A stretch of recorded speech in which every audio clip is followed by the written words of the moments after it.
मित्रों, आज की कहानी है मैं भारत में सती होंगी।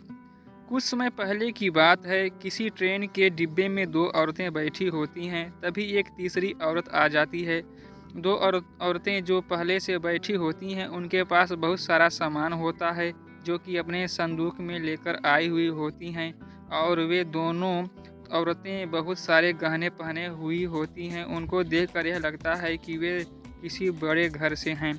तीसरी औरत के पास बहुत सारा सामान कुछ नहीं होता है। उसके पास एक बैग होता है, छोटा सा, जो अपने कंधे से लटका कर रखे हुए है। वह भी ट्रेन में आकर बैठ जाती है। जब ट्रेन चलने को होती है, तभी एक चौथी औरत आ जाती है जो बहुत मोटी होती है और इसकी लंबाई 7 फीट होती है। चौथी औरत भी उस ट्रेन के डिब्बे में आकर बैठ जाती है। चारों महिलाएं एक दूसरे से बात करने लग जाती हैं। जो सबसे भारी औरत थी, चौथे नंबर की, उसका नाम मदालसा बताया गया। मदालसा अपने पति के मृतक देह के लिए प्रिटोरिया से भारत आई है और अपने पति के मृतक देह को लेकर गंगा किनारे जाएगी और पति के मृतक देह को लेकर सती होगी। मदालसा ने बताया कि हमारे पति 7 साल पहले पर्वतारोहण के लिए भारत आए थे।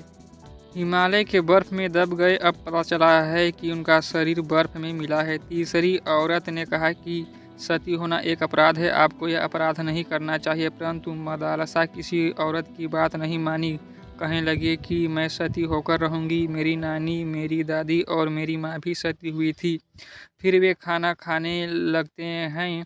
मदालसा को खाना खाने के लिए वे लोग देती हैं। मदालसा भी खाना लेकर आई हुई होती है और वह उन तीनों औरतों को भी अपना खाना देती है। वे तीनों औरत भी उनका खाना खाती हैं। खाना खाने के बाद चारों सो जाती हैं, परंतु मदालसा नहीं सोती है, सोने का केवल ढोंग करती है। जब उन तीनों का नींद खुलता है, तब देखती हैं कि मदालसा नहीं है और तीनों के सामान भी नहीं है और उन तीनों के गहने भी नहीं हैं और इन तीनों का सर बहुत भारी लगता है। ऐसा लग रहा था जैसे वे तीनों भांग खाई हुई हैं। मदालसा को पकड़ने के लिए पुलिस में रिपोर्ट कराई गई, परंतु मदालसा आज तक नहीं मिली। इस कहानी से हमें यह सीख मिलती है कि ट्रेन का सफ़र भारी सामान और ज़्यादा गहने पहनकर नहीं करना चाहिए और किसी अजनबी पर आवश्यकता से ज़्यादा विश्वास नहीं करना चाहिए।